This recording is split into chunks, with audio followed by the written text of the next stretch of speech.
So if you've been watching our other videos, you're probably familiar with the idea of backlinking. The idea of getting blogs and websites from all over the world to link back to other credible, relevant websites, which hopefully with any luck is yours.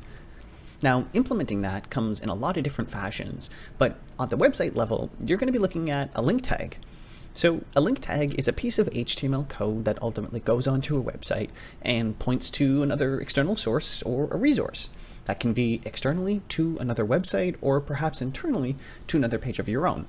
Of course, the external components of that ultimately indicate whether you have an external or internal backlink. So there are a wide variety of different uses for link tags and a lot of different attributes that go along with them. So today's video is going to be walking you through everything that you need to know with a link tag and how to make the most of it with your website and for your own SEO. Okay, so first things first, we know when we want to use the link tag. Either internally when we want to point to other pages on our website perhaps, and externally when we want to point people to different pages or perhaps external resources. Now when it comes to the internal links or internally backlinking to your website, it's really important that your content is interconnected. And that's for a couple of reasons. Number one, it's for the search engines like Google, and number two, it's for your users. Both Google and your users want your content to be relevant and connected. It needs to be easy to follow along with, and they need to be able to click through and find what they're looking for in a natural, easy to use flow. For your users, that's pretty obvious. It's got to be human readable and it's got to make sense for them to click through. Now, for Google, it's a little bit different, but know that they're essentially trying to imitate the human experience when it comes to a website. So Google's going to rank different pages and crawl your website based off how well or interconnected that website is. So it's really important that you're using those link tags to point to internal content and to other pages to help your content really flow. Okay, so let's talk about the different attributes that come along with a link tag. So when you're a developer, putting in a link, it can be pretty simple. Sometimes a link tag can be easy as specifying the tag for a link and then just putting the link into it in itself where you want it to go. But there are different attributes of a link tag that can ultimately change how it behaves slightly to your users. Number one is the href, and that pretty much indicates the destination of where you want to go to. So typically this could be like tokencs.ca, or if it was an internal link, something maybe more relative, it might just be /contact us. Next is rel, R-E-L, or short form for relationship. Sometimes you can specify a relationship on your link to help a user or a website understand what that relationship is to that link. So a really easy example is relationship might equal to icon. And in that case, you're linking or getting something out that is quite literally an icon. Next one is going to be href-lang, and that really just means, again, the destination and language this time. So with that link, depending on where you want to go, what language is that link going to be in when I get there? This is especially helpful for international audiences who maybe don't have English as a first language. English is an often overlooked thing in the SEO world because, of course, most of the world doesn't even speak English. So by having an href-lang attribute on your link tag, you're essentially telling a user, screen reader, or Google what language this website is going to be in when the user gets there. The next one, and perhaps the more common one, is target. So target typically provides the behavior for what happens when a user clicks that link. Does it open on the same tab that they're in right now, right in that same browser? Does it take them away from the current website? Does it open in a new tab completely? Does it open in a new window perhaps completely? Those are all behaviorals that you can control. And the best practice is, if you're staying linked to an internal website within your website, you usually keep it in the same window. If you're pointing out to an external resource, you want to open into a new tab or at least a new window there. And there are a whole lot of other attributes that I am easily glossing over, so I'd recommend checking out a really awesome article from W3 Schools if you're interested in learning a little bit about that and perhaps trying on some hand-on codes practice with it.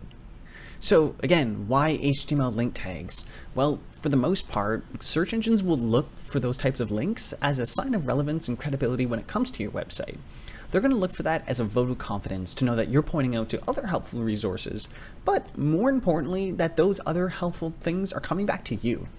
So the name of the game with backlinking, of course, is going to be get websites to point back to your website.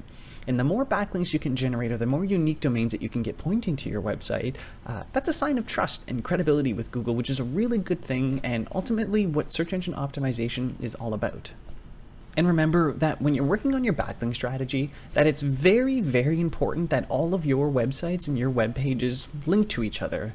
And while that's helpful for internal linking and does have a factor in SEO, the most important one is those external backlinks. So make sure that you're working really hard to point out to other external websites where it makes sense, and most of all, have other websites pointing back to you. So one of the benefits of how we like to use backlinks here at Token is for our clients. We love the clients and we want them to be successful that we work with. And no, we don't have the best domain authority out there. A lot of the clients that we work with are typically smaller and a newer business than us. So we like to leverage our website's authority by creating an awesome case study or a really cool blog about a client that we've worked with, and then of course, provide a link back to their website. We'll always make sure that we have a do follow link on that, which indicates that we want the search engine to follow the link and where it's coming from. And in doing so, we're giving our clients a little bit of SEO juice or a little bit of power, saying, yes, Token Creative Services believes in this client. We have a vote of confidence going over there, and we want Google to see that and hopefully try to give them a little bit of an SEO boost because of that. So remember to always link your website back to external, high quality, and relevant traffic, and do never ever buy backlinks back to your own website. Google will always know and typically blocklist people who are buying backlinks, or just know that when backlinks are coming from really spammy websites, that there's probably not a lot of credibility in where it's coming from. All right, for all you website owners out there that are probably curious about being able to check something like this out for themselves, I'd like to give you a really quick demo of how we here at Token might use something like this for ourselves and how we might be able to check the links of our own pages. So we here at Token use a fantastic marketing and reporting tool called Agency Analytics. What we love about Agency Analytics is that it also provides us a whole bunch of really awesome website and SEO audit tools. So we like to use the site auditor tool here in the Agency Analytics. So let me jump over to pages. So in this tool here, I am essentially getting a crawl of every single one of the unique pages that exist on my website. In there, I'm also being able to identify how many links it's got and where it's really going. So let's take a look at our quick social media advertising page, our landing page here for Toronto. So if I go over here, first and foremost, it's nice not to see that I don't have any errors here. But what I really care about here are the content and the actual links that are going in here. So you can see here that a lot of site auditing tools have a really simple tool to be able to tell you how many links you have leaving and how many in links that I have coming to this website. So what this is telling me in here is that I've got about 2 different links, internal links here on this website, and about 43 that are linking out. Might be also helpful to know that I've got 21 images here as well. And so it's really easy to use tools like this and audit on a page-by-page basis. Hopefully you don't have too many pages to audit, but know that this is going to be a really helpful tool just so you do a quick scan. I'm sure there's lots of other free tools out there, perhaps like Google Search Console, that might tell you this a little bit more easily. While Agency Analytics is a paid tool, I do think it's one of the best that's out there.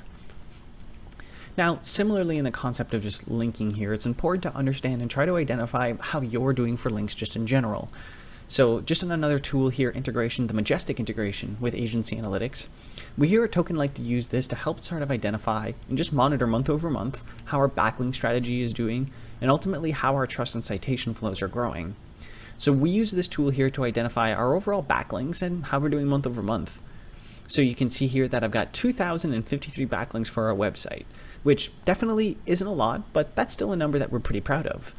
And of all of those 2,000 links coming to our website, there's really only about 88 different unique websites or different unique domains that are pointing to us. And that makes sense for us because every time we build a website, we put our little logo and a link in the footer. And of course, if I've built a website and there's 50 pages on that, I've got 50 links, but they're again only coming from one unique domain really. Now, some of these other items that we see here are trust and citation flows, which are more proprietary fields, but tell me a little bit about how I'm doing in an overall ranking perspective.